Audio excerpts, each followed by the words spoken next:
Assalamu alaikum, Pakistan. As you know, we've been discussing a great deal about Iqbal and his ideology about Islam and Pakistan and the whole of India and the pan-Islamic movement that he started. ہمارے ساتھ جیسا کہ آپ کو پچھلی دفعہ بھی یاد ہے حکیم زید حامد صاحب بیٹھے ہیں اور ہم اسی گفتگو کو آگے لے کے چلیں گے. اور میرے خیال سے لاسٹ شو کے جب اختتام ہو رہا تھا تو میں نے ایک لائن کہی تھی جو کہ انسپائرڈ تھی ایک ڈاکومنٹری سے. اس ڈاکومنٹری کا نام تھا کہ دی ریولیوشن ول ناٹ بی ٹیلیوائزڈ.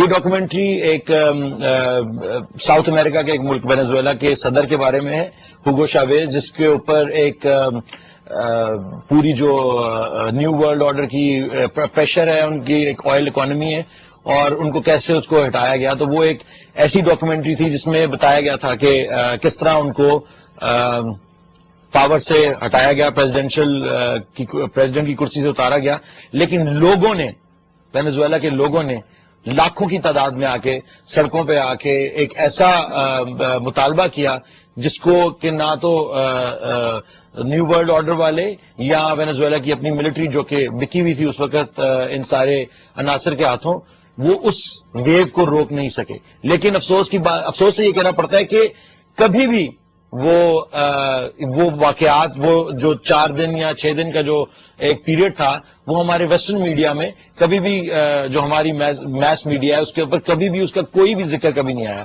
اور میرے خیال سے یہ 21ویں صدی کے بہت یادگار لمحات میں سے ایک وہ لمحہ تھا.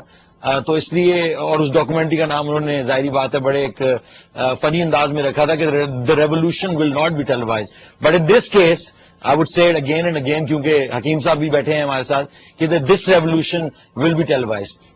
لاسٹ شو پہ جو ہم نے باتیں, جہاں تک ہم نے ڈسکنیکٹ کیا تھا, اس میں بات یہاں تک پہنچی تھی کہ 1907 تک ہم پہنچ چکے تھے اور اقبال کی فارمیشن کے اوپر بات چل رہی تھی کہ علامہ اقبال کی جو فارمیٹو ایئرس ہے اور اب جب ان کی تھاٹ پروسیس جو ہے وہ فارمولیٹ ہو رہا تھا, وہاں تک پہنچے تھے اور آج ہم اس کو آگے لے کے چلیں گے. آپ لوگوں کے ایس ایم ایسز, آپ لوگوں کی ای میلز ہمیں مل رہی ہیں اور ہم ان کو انکلوڈ کر رہے ہیں اپنے ٹکر نیچے جو آپ دیکھ رہے ہیں, اور اگلے آنے والے شو میں ان سوالوں کے ہم پورا ایک ڈیٹا بیس بنا رہے ہیں اور ان سوالوں سے آپ کو اگلے شو میں ان سارے سوالات پہ روشنی ڈالی جائے گی. لیکن آج ابھی ہم فی الحال ایک بیک گراؤنڈ بلڈ کر رہے ہیں اس پوری موومنٹ کی. زید احمد صاحب, کیسی طبیعت ہے آپ کی؟ اللہ اس کا. آپ یہ جو ایک ہفتہ جو پیچھے اس شو کے دوران تھا, اس کے دوران مجھے بہت سارے لوگوں نے بہت ساری باتیں کہیں. میرے اپنے کچھ کزنز ہیں, بھائی لوگ, دوست لوگ ہیں.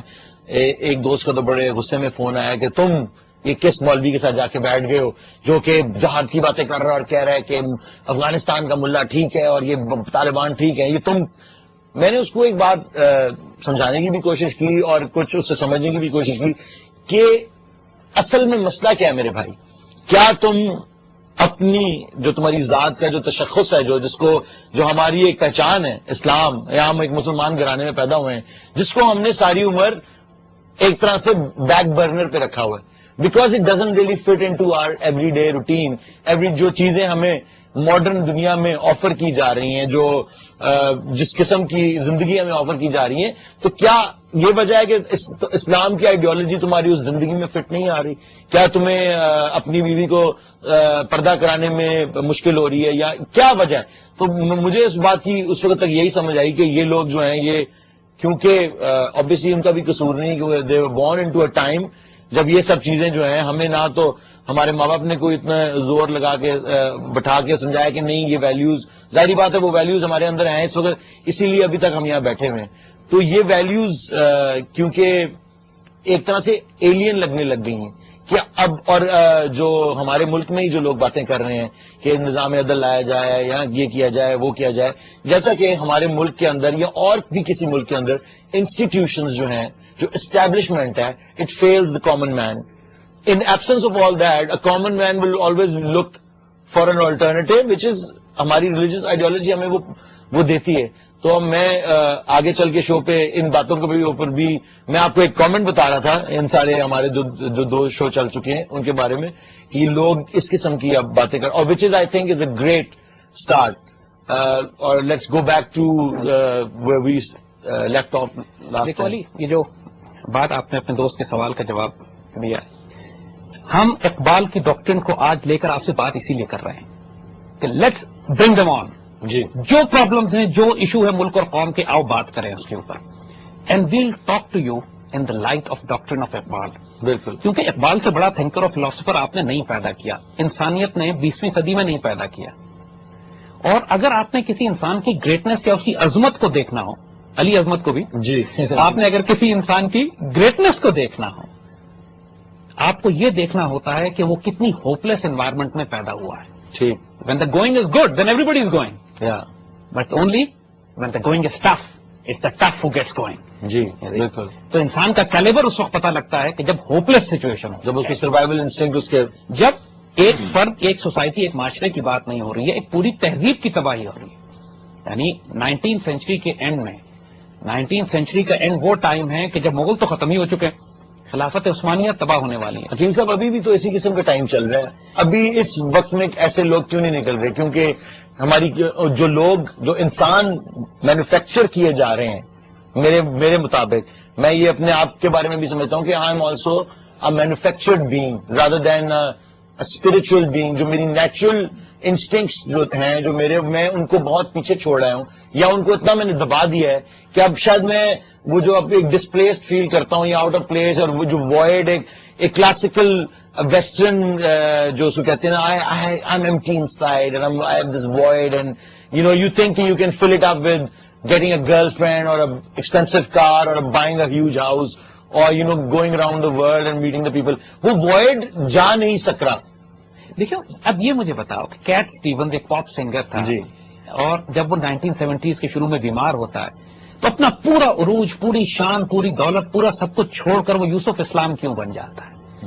واٹ ہیپنز ود ان ہم، جیسے آپ نے وائڈ کی بات کی ہے، اس وقت کیوں پورے یورپ میں اور امریکہ میں اس تہذیب کو جو اپنی گلیمر اور ڈیزل میں مقابلہ نہیں کر سکتی ہے، but why people are going for spirituality? کوئی دین، کوئی بدھزم کی طرف جا رہا ہے، کوئی ہندوازم کی طرف جا رہا ہے. اسلام از دا فاسٹسٹ اسپریڈنگ ریلیجن. انسان آج کے پچھلے 150-200 سال میں جو انڈسٹریل ایج آئی ہے، اس میں انسان نے بہت سے کام انڈسٹریل لیول پہ کیے ہیں. یہ تباہی و بربادی بھی انڈسٹریل اسکیل پہ کرتا ہے جی، اور انسانوں کی میس پروگرامنگ بھی انڈسٹریل اسکیل پہ ہوتی ہے میڈیا کے ذریعے. پوری قوموں کو انسان کی تاریخ میں کبھی اتنا بیوقوف اور احمق نہیں بنایا گیا جتنا اب بنایا گیا. بالکل. اور بن رہے ہیں اور ایک طرح کے جس کو کہتے ہیں سحر،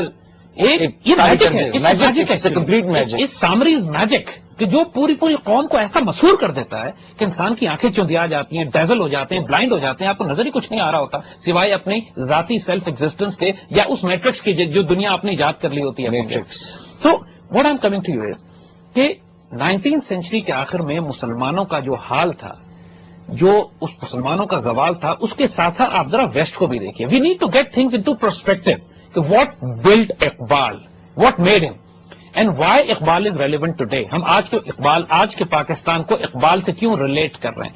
ہم اس کے لیے قائد اعظم کو بھی کبھی ریفر کریں گے، این میری شمل سے بھی پوچھیں گے، ہرمن ہیس سے بھی پوچھیں گے. They are the greatest of the people in their own fields and domains. بالکل. کہ جنہوں نے مغربی تہذیب، فلسفی، اس کی لٹریچر، اس کی سویلائزیشن کو قریب سے دیکھا ہے، اور وہ اقبال کے بارے میں کیا کامنٹس دیتے ہیں. لیکن اس سے پہلے ہم آپ کو تھوڑا سا 19ویں صدی کے آخر میں جب لے کے جاتے ہیں کہ دس واز دا ٹائم. اگر آپ ویسٹ کو دیکھیے تو پورے ویسٹ میں بھی سب سے بڑا تصادم اور فساد جو برپا ہو چکا تھا کہ separation of church and state. Church and state. انہوں نے، کیونکہ عیسائیت پیچھے رہ گئی تھی، عیسائی پادریوں نے پچھلے کئی سو سال کے اندر اپنے آپ کو جدید سائنس اینڈ ٹیکنالوجی کے ساتھ آراستہ نہیں کیا، پیچھے رہ گئے. اور اسپینش انکوزیشن کے بعد اسپین میں جو انسانوں کو زندہ جلایا کرتے تھے، یعنی پریکٹیکلی جو آج سواد کے طالبان کر رہے ہیں وہ اسپینش انکوزیشن میں وہ کیا جاتا تھا. بالکل. By the dark ages for Christianity and most of Europe also. اور اس حالت میں جب انسانوں کو زندہ جلاتے تھے اسٹیکس کے اوپر، اور انسانوں کو وچ ہنٹنگ اور یہودیوں کو مار رہے ہیں، اور وہ ایک ہولناک سچویشن یورپ میں تھی، تو یورپ کے لوگوں نے تنگ آ کر دین سے کہا مذہب سے تو جان چھڑاتے ہیں. اینڈ جو کہ فائنانسنگ، فنڈنگ، کنٹرول ریاست کا سارا روتھشائلڈ بینکرز کا تھا. تو this concept of separation of state was actually implemented by the state کہ آئندہ چرچ کو ریاست کے امور میں جگہ نہیں دی جائے گی، مذہب الگ ہے، حکومت الگ ہے. اور اس تصور کو جب پروموٹ کیا گیا تو پھر اس کے بعد تو دیر واز نو مورالٹی، یعنی اخلاقیات کے سارے بند توڑ دیے گئے. یعنی ہر وہ شرعی، ہر وہ اخلاقی، ہر وہ مورل حدود کہ جو صدیوں سے انسان کے وجود میں بسا کرتی تھیں. لیکن جب چرچ جب پالیٹکس میں ملوث تھا، ملوث میں لفظ یوز کر رہا ہوں، کافی ہیوی ورڈ ہے، اس وقت کے لوگ یہ کہتے تھے کہ وہ زیادہ کرپٹ سسٹم تھا. چرچ آف انگلینڈ کا بننا اور وہ ساری corrupt church when they will be involved with a corrupt king تو دیٹس ڈبل جیوپرڈی. اس وقت تو دوہرا نقصان ہوگا. لیکن اس کا مطلب یہ نہیں ہے کہ سیاست کو دین سے الگ ہونا چاہیے. مورالٹی سیاست میں دیکھیے، سیاست غلط لوگوں کے ہاتھ میں آ گئی. سیاست بذات خود ایک امورل سائنس ہے، اس کی اپنی کوئی مورالٹی نہیں ہے، اخلاقیات نہیں ہے. اس کو انسان بنانے کے لیے، اس میں مورالٹی اور ہیومینٹی داخل کرنے کے لیے مذہب یا دین یا ویلیوز ڈالنی پڑتی ہیں. 19 سینچری کے آخر میں تو بالکل مادر پدر آزاد ہو چکی تھی سیاست مغرب کی. نتیجتاً یہ ہوا کہ ڈارونزم، ایک کانسیپٹ کو Darwinism started to come into, اس قسم کے سارے ایزم جو مذہب الگ ہو گیا تو وہ سارے کانسیپٹ پروموٹ کیے جانے لگے جن سے پریکٹیکلی انسانیت کی اتنی تذلیل ہوئی کہ جو ذلت آج تک making for very long time, for very long time, وہ 100 سال سے اس کو ازمس کو تیار کر رہے تھے. انسان کو یہ بتا دیا گیا کہ تم بنیادی طور پر بندر اور جانور ہو، تمہارا اوریجن اینیملسٹک ہے، تمہارا مقصد حیات اینیملسٹک ہے، تمہاری ساری زندگی کا مقصد سینشل پلیجرز ہے، دنیا کی ضروریات کو پورا کرنا ہے، جس میں اخلاقیات اور مورالٹی کی کوئی گنجائش نہیں ہے. یہ تو یورپ کا حال 19ویں صدی کے آخر میں شروع ہوا. دیٹ واز دا پیریڈ جب کیپٹلزم اپنے عروج پہ پہنچ رہا تھا، جب انسان کو یہ بتایا جا رہا تھا کہ سب کچھ پیسہ ہے، جتنا پیسہ تم جمع کر سکو اتنا بہتر ہے. You can buy religion, you can buy religion and you can buy happiness. پیسے سے خرید سکتے. Religion you can pay for your future sins, go to a priest and pay for your future sins. اینڈ جو Darwinism کی جو theory تھی، اب بہت سارے سائنٹسٹ اس چیز کو جھٹلا رہے ہیں کہ جو ڈارون کی جو تھیوری تھی اس کو زبردستی امپلیمنٹ کیا ہے towards the end of his own life. Darwin ڈidn't even believe in his own ideology. We're going to take a break and we're going to come back to the show.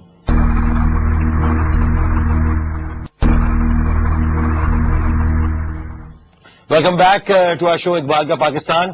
جیسا کہ آپ نے پہلے پروگرامز میں بھی دیکھا اور اس سے پہلے کہ کوئی سنا ہے کہ بہت سارے لوگ ٹیلی فون کری جا رہے ہیں اور ہمارے پاس ٹائم بہت کم ہے، تو let's get on with the call. Okay, let's take the call first. جی ہیلو، کون صاحب بات کر رہے ہیں؟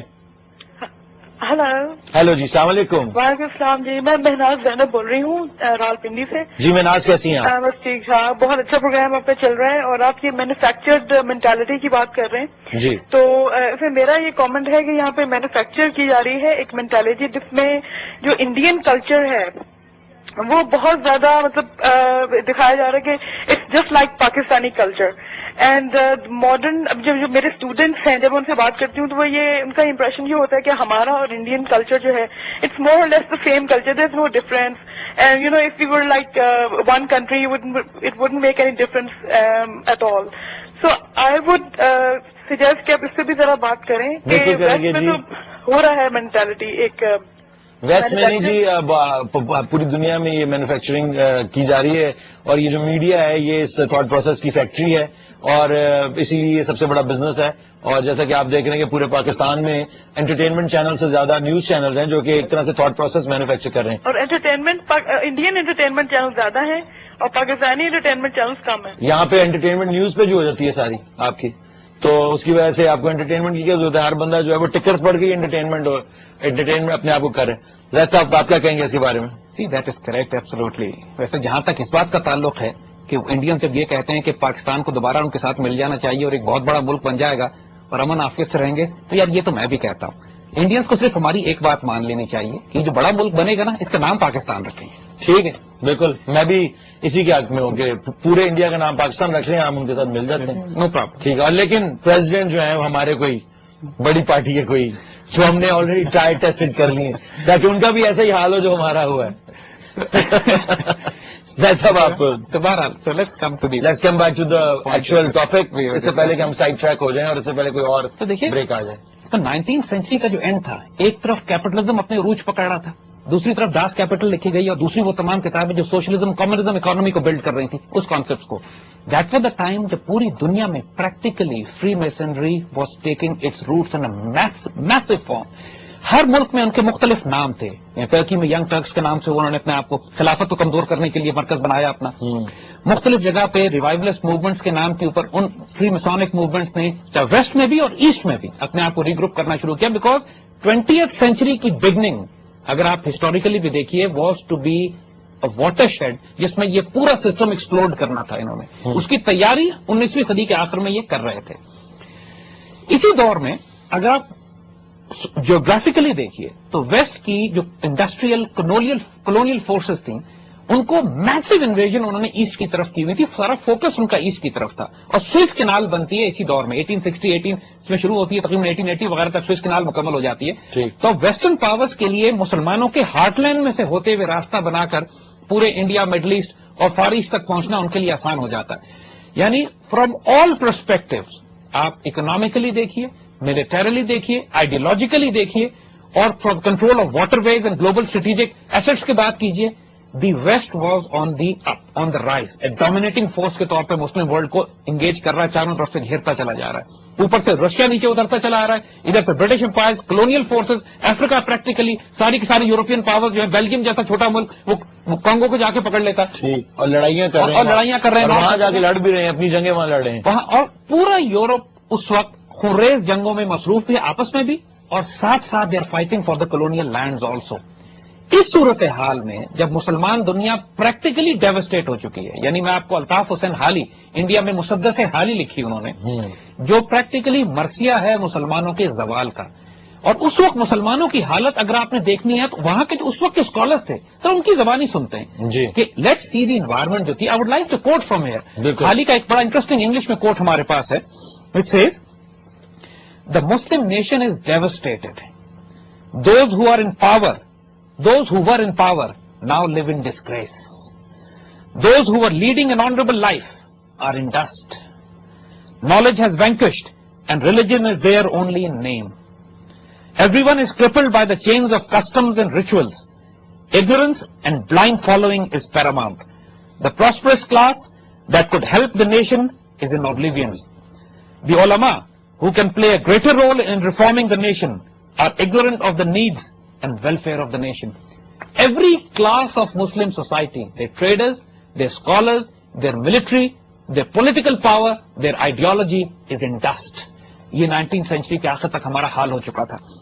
اور ان کی مسدس کی جو شعر ہیں کچھ خوبصورت یہاں پہ کہ پستی کا کوئی حد سے گزر نہ دے, دیکھیے اسلام کا گر کر نہ ابھرنا نہ دیکھے. یعنی ایسا زوال تھا کہ everybody said my goodness, ہم پہنچ کدھر گئے, یعنی اب ہم جائیں گے کدھر. اسپیشلی اس سویلائزیشن کی بات کیجیے کہ جو پوری دنیا پہ ہزاروں سال حکومت کرتی آئی ہو, اب اس کا حال یہ ہے کہ اس کا نام و نشان دین مٹایا چلا جا رہا ہے. اور اس ڈیسپریشن میں حال ہی حضور صلی اللہ علیہ وسلم کو مخاطب کر کے ایک دعا کہتے ہیں, حضور کو مخاطب کر کے کہ اے خاصہ خاصان رسول, وقت دعا ہے امت پہ تیری آ کے عجب وقت پڑا ہے. یعنی ایسا وقت ہے کہ مسلم تھاٹ پروسیس, مسلم اسکالرز, مسلم دانشور, وہ تمام مسلمان کہ جو لیڈ کر سکتے تھے دے ور ان کیوس اینڈ کنفیوژن. اس دور میں دو بڑی موومنٹ شروع ہوتی ہیں مسلم ورلڈ میں. ون واز جس کو یہ ماڈریٹس کہتے ہیں اپنے آپ کو, یعنی دے ور پرو ویسٹ. دے سیڈ کہ یار حالات اتنے خراب ہو گئے, اب مسلمانوں کو مغرب کے ساتھ مل کر چلنا. دے انلائٹن ماڈریٹس. بہت سارے لوگ یہ بھی کہتے ہیں اس کے بارے میں, سر سید احمد خان صاحب کے بارے میں, کہ یہ بھی فری میسنری کا حصہ تھے اور بہت یہ بہت ساری اس طرح کی شامہ گوئیاں تو I will not go to that level about Sir Syed Ahmad Khan. I consider him a genuinely sincere man. He tried his best. لیکن اپولوجیٹک تھے. اس وقت کا جو سرکمسٹانسز تھے, جو انوائرمنٹ تھے, اس میں کچھ سمجھ بھی آتی ہے بات. اسی کہ جو مسلمان زیادہ پڑھ لکھ گیا یا مغرب سے زیادہ متاثر ہو گیا اس کے تو